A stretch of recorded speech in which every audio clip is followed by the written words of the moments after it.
पर चर्चा करने के लिए इस वक्त खास मेहमान भी हमारे साथ जुड़ गए हैं। उनका तारुफ आपसे करवाते हैं। विनय सिंह जी जुड़ गए हैं, समाजवादी पार्टी के प्रवक्ता हैं। विनय जी, बहुत स्वागत है आपका जी उत्तर प्रदेश उत्तराखंड पर।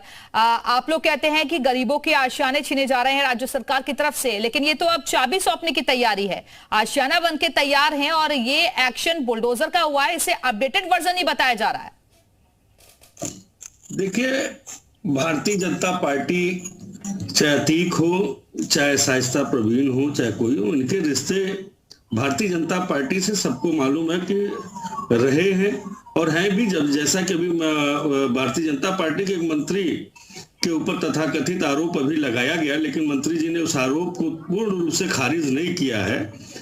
तो अभी देखिए क्या होता है, क्योंकि कहीं न कहीं बचाव करने का प्रयास भारतीय जनता पार्टी बराबर करे रही। कोई भी अपराधी, कोई भी माफिया उसमें जो लिप्त था अभी तक पकड़ा नहीं गया है।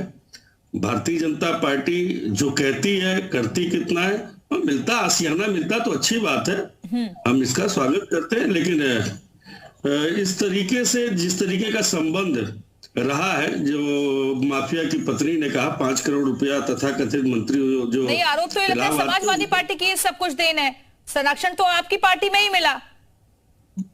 अच्छा, ये चीज हमें बताइएगा, बड़ा उससे बताइएगा कि जब 6 साल से समाजवादी पार्टी की सरकार नहीं, भारतीय जनता पार्टी की सरकार है, पल कहाँ रहा था? पानी कौन डाल रहा था उस पौधे में? जो अभी जग जाहिर हुआ है कि वहां के जो तथाकथित मंत्री है नंदी जी, उनसे बड़े अच्छे संबंध थे अतीक अहमद के, और जो चुनाव लड़ने को लेकर आप लोगों से भी थे ना, संबंध तो आप लोगों से भी थे। सरपरस्ती किसकी मिली? पहले सरकार किसकी थी? ये देखिए, जब कोई पनपता है तो जो उसको बड़ा करता है, जो उसको पनाह देता है, अपराधी वो होता है। हमने तो निकाल बाहर किया, हमें पता चला, हमने बताया कि वो अपराधी, इसलिए हमने उसको अपनी पार्टी में नहीं रखा। निकाला तो उसको कहीं न कहीं उसमें धुलने का काम, उसको पवित्र करने का काम कौन किया?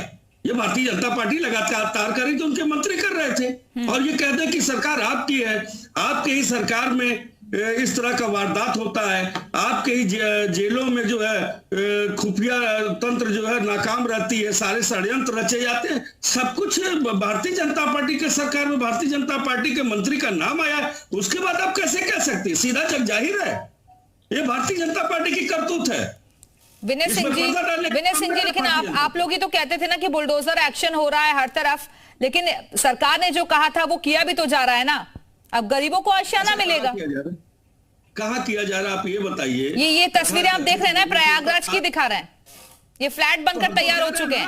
अगर सुनिए, तो सारे माफियाओं का हमने कहा कि जो भी इस टाइप के माफिया हो, उनकी जो है 10 लोगों की सूची बनाई जाए जिलेवार, सबके जो उनके जो ऐसे कुछ भी करते रहे हो, सबको गिरा करके उसको गरीबों को दिया जाए। हम तो बार बार ऐसे बहुत से माफिया बैठे हुए हैं जिनके पास अवैध संपत्तियां भारतीय जनता पार्टी के अंदर, सबके जमीनों को कब्जा किया जाए जो अवैध है, और सबको गरीबों को दिया जाए। हम तो ये बार बार हमारे माननीय राष्ट्रीय अध्यक्ष कह रहे हैं, हम कह रहे हैं, बार बार कह रहे हैं। नहीं, माफियाओं की लिस्ट तो आप लोग जारी करने की मांग कर रहे हैं, लेकिन गरीबों के लिए भी तो फिर सरकार अच्छा काम कर रही है ना। आप ही लोग तो कहते थे कि गरीबों पर ही सिर्फ बुलडोजर चल रहा है। देखिए, वैसे नहीं जाएगा मैसेज। अगर आप वास्तव में निष्पक्ष कर रहे हैं तो जाहिर सी बात है, बार बार कह रहे हैं टॉप 10 माफियाओं की सूची बनाई जाए, और जो भी ऐसे माफिया उनके अवैध संपत्तियों को कब्जा करके उत्तर प्रदेश के गरीबों को आशियाना के रूप में दिया जाए। इस तरीके से केवल एक के ऊपर चलाने से नहीं होगा। अच्छी बात है चलाया जा रहा, हम उसका समर्थक है, ऐसे माफियाओं को रहने का कोई अधिकार नहीं, लेकिन और जो बर्दाश्त भारतीय जनता पार्टी में माफिया हैं, उनके ऊपर बुलडोजर चल करके उनके अवैध संपत्तियों को कब गरीबों को दिया जाएगा, ये बताइए।